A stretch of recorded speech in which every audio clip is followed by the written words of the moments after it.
Graça e paz, queridos. Hoje nós estamos aqui num ambiente já ao ar livre para aproveitar os bons ventos, né, para 2022.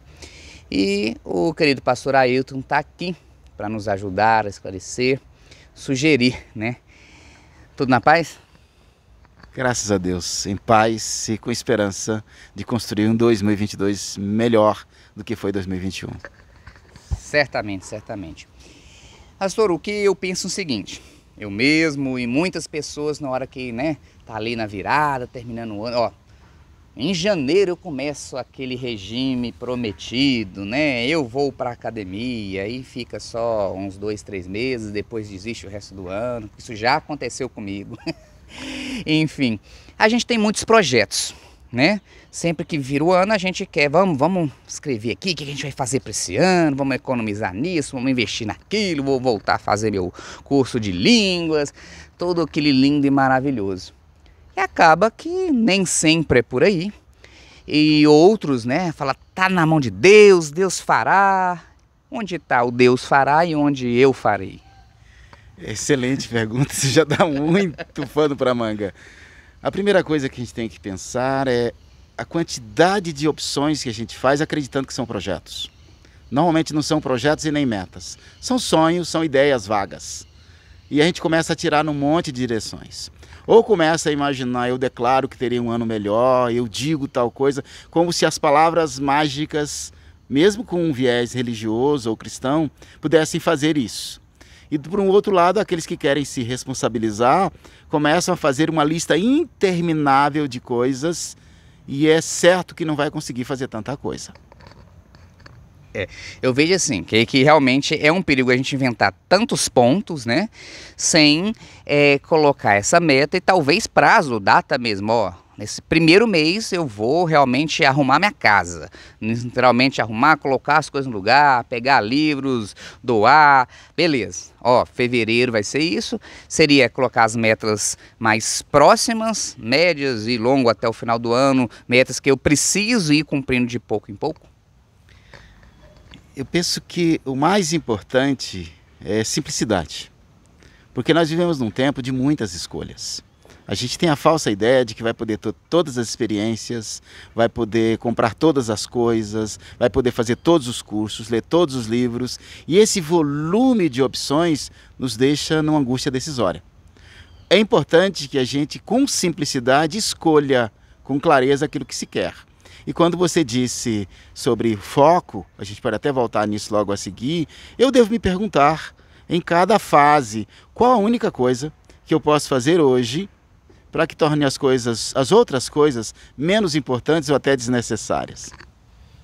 Sim, aí eu penso, o planejamento pessoal, o planejamento que às vezes o pessoal, né, em igrejas costuma, vou fazer a campanha porque o ano que vem será o ano da provisão, o ano da restituição, o ano disso, e às vezes a gente acaba tentando jogar algumas responsabilidades nossas para Deus. Não, o Deus proverá.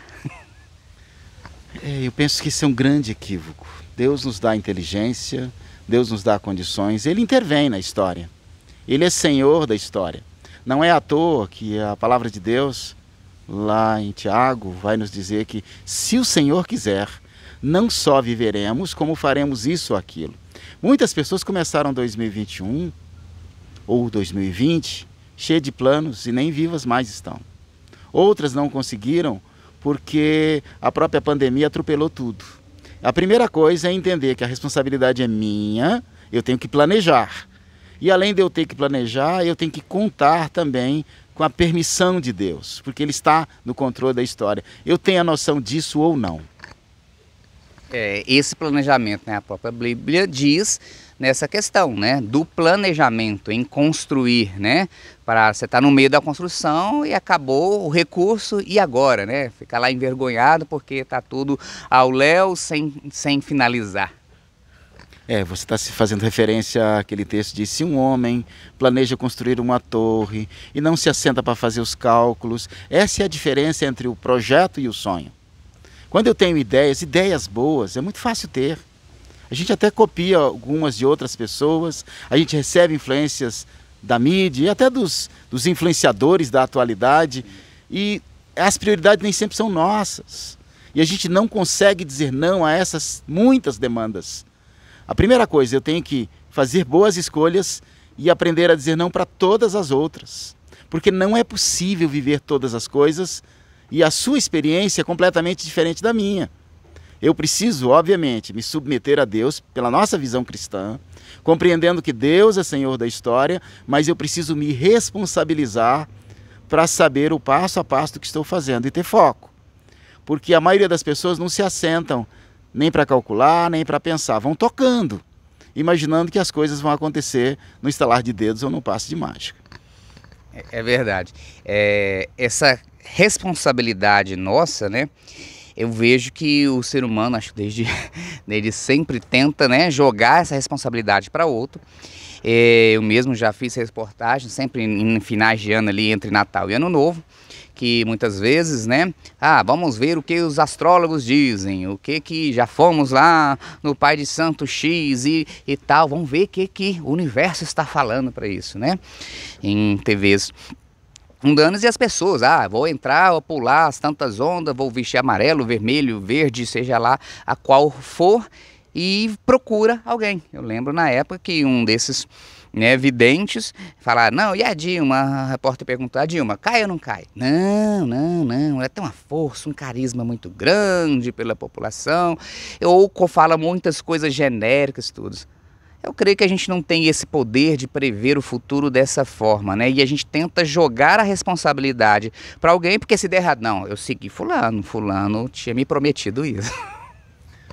Tem um aspecto de terceirizar também, de imaginar que se eu fizer um determinado ritual, se eu perguntar a determinada pessoa, de certa forma é uma constatação da minha própria incompetência para certas coisas, e eu posso buscar nesses artifícios. Aqueles que são cristãos, que compreendem, há muita gente que se diz cristão, mas não compreende realmente o que diz a Bíblia, que é o norte, a bússola ou a palavra de Deus. Quem compreende a Bíblia sabe que Deus é Senhor da história, mas não com aquela intervenção detalhada que alguns possam imaginar. Ele nos oferece condições. E ao oferecer condições, nós temos a convicção de que as misericórdias do Senhor se renovam sobre nós a cada manhã. Mas eu tenho que me levantar, eu tenho que trabalhar, eu tenho que buscar. Até mesmo nos milagres que Jesus realizou, ele contou com a ação concreta dos discípulos para que esses milagres fossem realizados. Então, assim, o planejamento nosso, digamos, a entrega, talvez seria isso, dos nossos projetos a Deus, né, em oração, eu digo muitas vezes assim, tenha os seus planos. Os planos de Deus são maiores que os nossos, mas peça a Deus que o seu coincida com Ele. Seria muito mais interessante para o nosso ego. Mas muitas vezes nós temos nosso plano, o plano de Deus faz uma volta tremenda, depois que a gente passou por aquilo tudo, às vezes até de forma dolorosa, a gente vê lá na frente, caramba, glória a Deus, porque o plano dele é maior que o nosso. Se eu tivesse ido pelo meu, eu ia me estrepar. É verdade isso que você está dizendo, mas tem um aspecto da gente querer colocar como plano de Deus, ou colocar na boca de Deus, aquilo que ele não disse. Vamos imaginar um pai aqui, comum, como nós, e os nossos filhos. Às vezes na imaturidade, nossos filhos pensam determinadas coisas que a gente sabe que não vai dar em nada. A gente sabe que não é um bom plano, a gente dá os conselhos, a gente aponta os rumos, mas algumas vezes eles não nos ouvem. Mas por um outro lado, quando um filho tem uma intimidade com o pai, ou tem intimidade com alguém mais maduro e consegue ouvir esses conselhos, os próprios planos, as intenções e as metas, elas já estão alinhadas. O que muita gente quer é pegar um plano, elabora tudo e joga no colo de Deus. Senhor, abençoa o meu plano. Como se Deus tem o poder, eu tenho as estratégias e as boas ideias, se nós fizermos uma parceria, o negócio vai dar certo. E eu acho que não é por aí. Exato. E como pastor, você vê a igreja, os membros poderem planejar, né, este ano debaixo, né, da vontade, da graça Algumas igrejas, né, fazem todo um cronograma, né, para isso, para campanhas, etc. Mas o que a gente como igreja e como pessoas podemos para fazer dessa forma? Que a vontade de Deus se cumpra e que nós não transfiremos os nossos deveres. A vontade de Deus está revelada. Se nós olhamos princípios, a vontade de Deus está muito mais em princípios do que em regras ou em determinadas questões muito imediatas, muito personalizadas, como a gente quer imaginar. É claro que ele estabelece, eu diria, leis espirituais e princípios para que nós possamos cumpri-los. Quando nós estamos compreendendo essa revelação que já está posta e temos, por um outro lado, a ação do Espírito Santo de Deus sobre nós, porque nós cremos que aquele que se rende aos pés da cruz ou ao Senhor Jesus tem uma orientação espiritual. O que acontece com essa orientação espiritual? Eu vou ter paz para fazer determinada coisa e não vou me sentir confortável em outra. Esta seria uma forma, como a gente diz, que a paz de Cristo é o árbitro em nossos corações. Se eu percebo que o que eu estou planejando não está contrário à palavra, não tem valores distorcidos, eu posso usar do meu próprio jeito de fazer, que é diferente do seu, que é diferente do outro, e nem por isso vai estar contrário à vontade de Deus. É isso. Tem alguma consideração específica que você gostaria de deixar para as pessoas que nos assistem, para que tenham um ano abundante, forte, em meio a toda a turbulência que possa continuar e haverá sempre?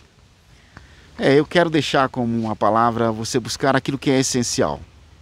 Observa a partir do seu guarda-roupa. Você tem tanta roupa que não usa. Os seus livros, tem tanto livro que você não tem atenção de ler. Ou as listas que você fez nos outros anos. Haviam tantas coisas que eram mais quase que uma corrida de competição com outras pessoas. Ou prioridade de outros. Elimina 90% disso. Simplifica.